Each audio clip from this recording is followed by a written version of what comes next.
सद्भावना city news Uttar Pradesh Uttarakhand आपको खबरों में रखे सबसे आगे।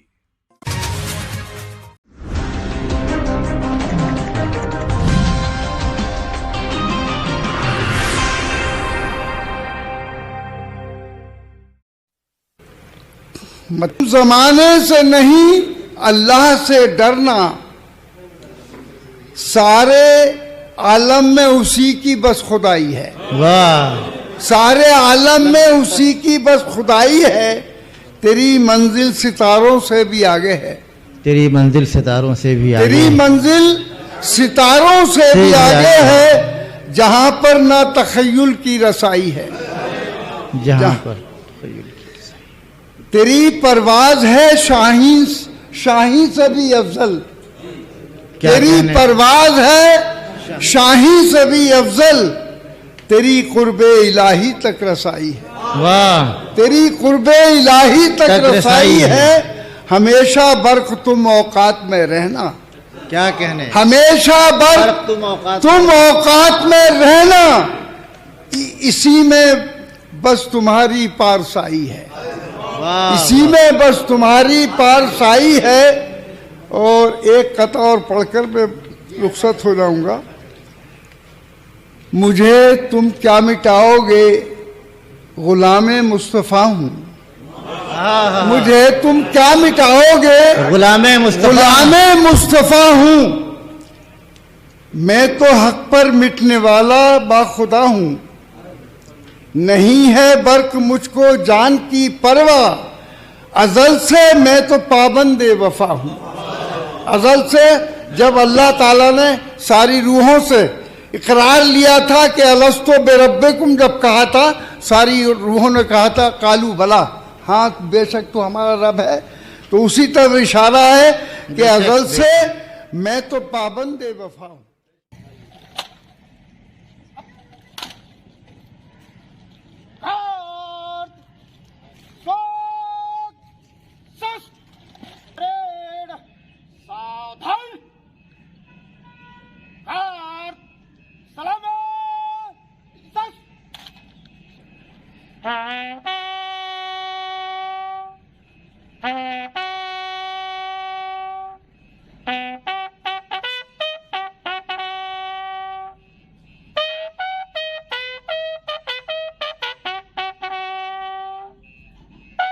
आज के दौर में जहां बेईमानी, नाइंसाफी और नेताओं की मनमानी उरूज पर है, ऐसे में सांसद डॉक्टर शफीकुर रहमान बर्क अपनी ईमानदारी के लिए मशहूर थे।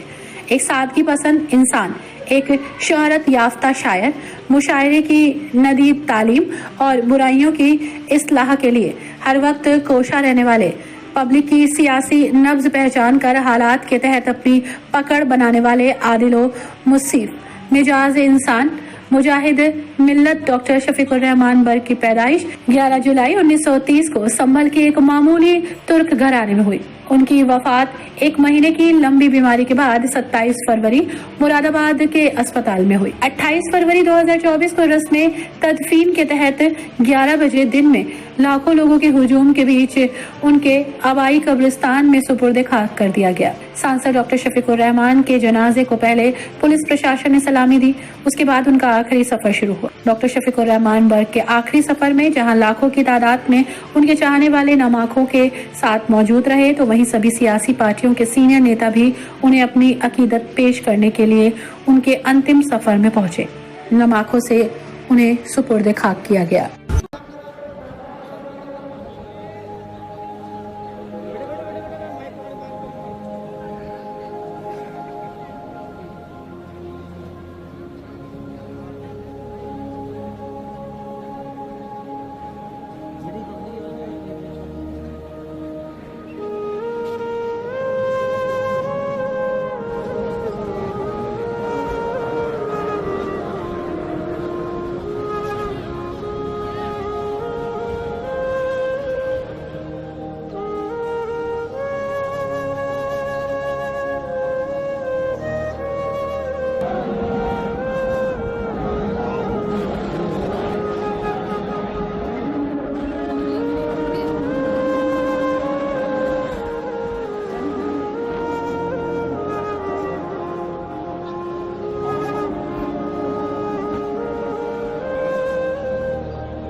देखिए, मैं मानता हूँ बर्क साहब आज की संसद के सबसे अनुभवी और सबसे उम्रदराज जो है वो शख्सियत थी।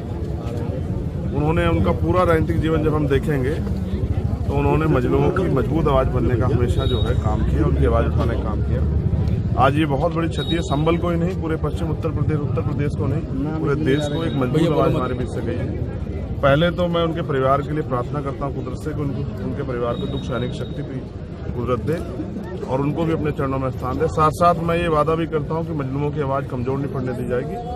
ये भी जो है हम यहाँ संबल की धरती से संकल्प लेते हैं कि उनकी आवाज़ को मजबूती से हम लोग जो है उठाने का काम करें। 2024 का चुनाव आ रहा है सर, इस बीच कैसे जाते रहेंगे साहब? बताइए, इतने मजबूत साथी चले गए तो आज चुनाव पे तो यही कहूँगा कि पहले तो आज उन्हीं के जो है वो आज सुपुर्दे खाक हो रहे हैं, तो उनके बहुत सारे लोगों में तकलीफ है। हम पे भी बहुत सारे फोन आए और मैं भी दौड़ा जो है अपने पार्लियामेंट एरिया से नगीना से यहाँ चला आया कि भाई एक बार उनको अंतिम दर्शन करूँ।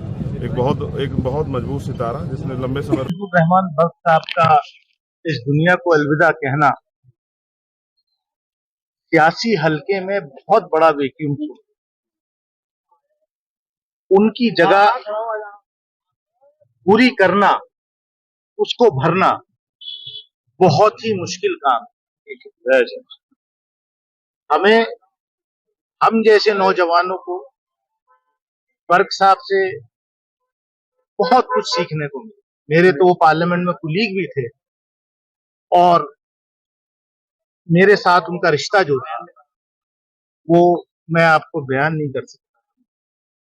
लेकिन अब बर्क साहब की इस दुनिया में न रहने के बाद